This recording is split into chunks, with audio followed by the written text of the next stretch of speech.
La Vuelta a España 2025 is here. Could anybody stop the Alpecin de Koenig lead out, which had, of course, Jasper Philipsen sitting behind it? We begin, though, not in Spain, but in Italy, in Torino, Regia di Venaria, and we finish in Novara. Torino's had 3 Grand Departs of a Grand Tour recently, so they love the cycling to start there, but no Superga. No climbing stages in this. Well, today at least. We do have one categorized climb, but it's a flat finish. It's an absolutely nail-on sprint on big roads. And this is Torino Regia di Venaria. Javier Guillen, the director of the race, gets us underway for the 2025 edition, and a breakaway went up the road, which wasn't a concern to the sprint teams. We had Hugo de la Calle for Burgos, Vinokurov for Astana, Pepijn Reinderink for Soudal Quickstep. They didn't bring a sprinter to this race, which is a little bit unlike them. We had Nicolau for Caja Rural, Koen Bowman for Jacob Alula, and Verre for Arkea B&B Hotels. And I was thinking, why does it look like Spain? And then I realized that there must be like the LUT that's put on the camera for the Vuelta just has that sort of more warm tone to it.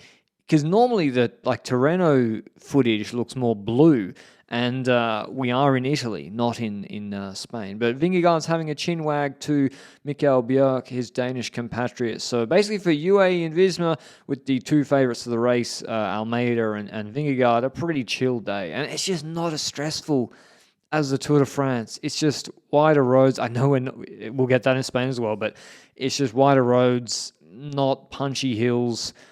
We have little isolas like Lago de Horta, probably one person living there, although there's a boat going across there. And speaking of someone who's isolated, Hugo de la Calle was the last remaining rider in the breakaway, so he probably got combative for the race. Giulio Ciccone, I'm interested to see what he does. He's in great form.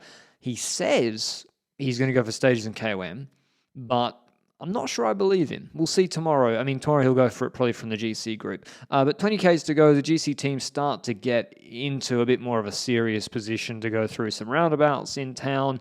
And but still, the drag racing's not as stressful as the Tour de France, where you have 7 teams fighting to do this. Probably the most eventful thing in the whole stage was Dylan van Baarle having a flat tyre with like 15Ks to go. That's good. For a Grand Tour start, that's good. No crashes. Chill, everyone gets into it. That's what you want. Maybe the organisers want to be a bit more exciting. And indeed, it was Alpecin de Koenig. They decided, quite wisely, I might say, with 5Ks to go just before, why fight for front position?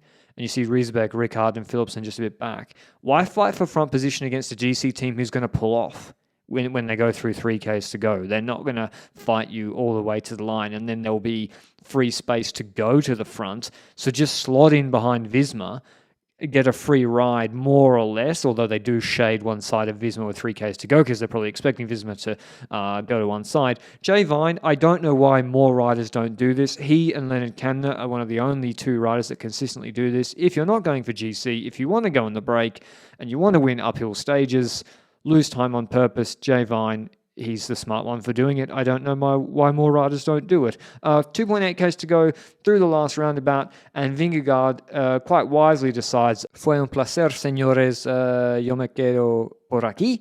I'm just going to wait here on the side. Jorgensen goes to the left, and Vingegaard's like, I'm just getting out of the way while we got this big road and all the other sprint teams can do what they want. I'll slot in at the back. And now Ineos moved from like P30 with Kwiatkowski in that brief power vacuum in the wide road. They shoot to the front in like 5 seconds. But now it's go time. Now the lead-outs begin with 2.2Ks to go. Pedersen's in good position. He's right there, but they don't keep it stretched enough, and they go the wrong way around a roundabout. Philipsen, he has got to get to Edward Plancart. So he shoots up that side, and gets to Edward Plancart. Edward Plancart is safety. He is one of the best lead-out men in the business, and he's got another lead-out man who's good in the business, Jonas Rickard. I feel like Jonas Rickard, tell me if I'm just making this up, if I'm hallucinating. I feel like he gives everybody the hezi. He gives them the hesitate, like he pretends he's going right and then goes left sharply because Alpecin knew the left side of this roundabout was quicker, even though they had Riesbeck, I think, on the right side.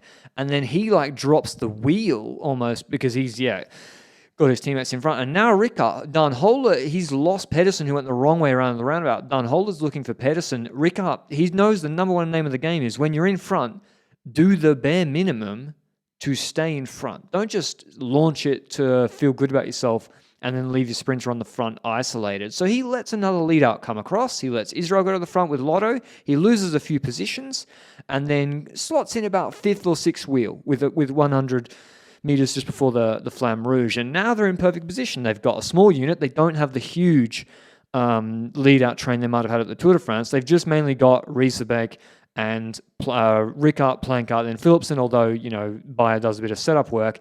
And at this point, it's over. I mean, I know I've gone into detail about the Alpecin lead-out, but it was just a masterclass. 500 meters to go. Rickard, as second-last lead-out man launching, it's over. It's a gentle right-hand bend. They're going to go the quickest way. Every other sprinter, if you want to move up positions, has to come the long... Like Søren Kragh is trying to move up Pedersen, and he doesn't drop him off on the wheel properly, although it wouldn't have saved... He wouldn't have been able to compete anyway.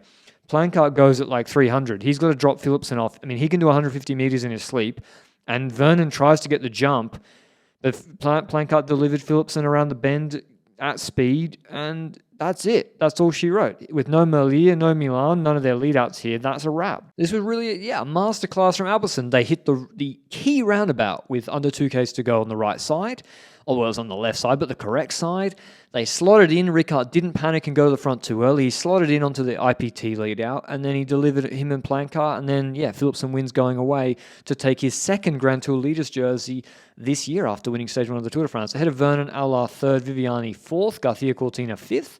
So 2 Movistar in the top 5, actually. David Gonzalez, then Brian Coquard, Silver, Pidcock, Mikkels, 2Q3, 6, 5 in the top 10. Here's what Philipsen had to say after the race. Yeah, I really have to thank my teammate again, just like in a tour, we managed to do our lead out how we wanted to do, and also for sure all the team was very strong, but definitely also with Jonas and Edward in the final kilometer, they executed perfect, and I just saw 175 meters to go only and had to start sprinting, so I'm really happy that it works out for us. Like after my crash in the Tour, I was really disappointed to be out, and you work really long for it, and it's been a major goal, and then it's a setback. You have to find new goals, and this was a nice goal, but I know we only had one chance because there's not many opportunities for a sprinter like me this Vuelta, so it will be tough. In terms of GC, Philipsen obviously goes in the red jersey on bonus seconds. Tomorrow we do have an uphill finish though, so he will lose it, whether that's to the breakaway or to the peloton. I think Jay Vine has clearly signalled his intentions that losing time on purpose, that he's interested in the stage is coming up. Let's see who else. There's Fortunato, Wout Poels, Astana have a very good team for this sort of stage. I hope you enjoyed the recap, and I'll see you with the video tomorrow. Ciao, ciao.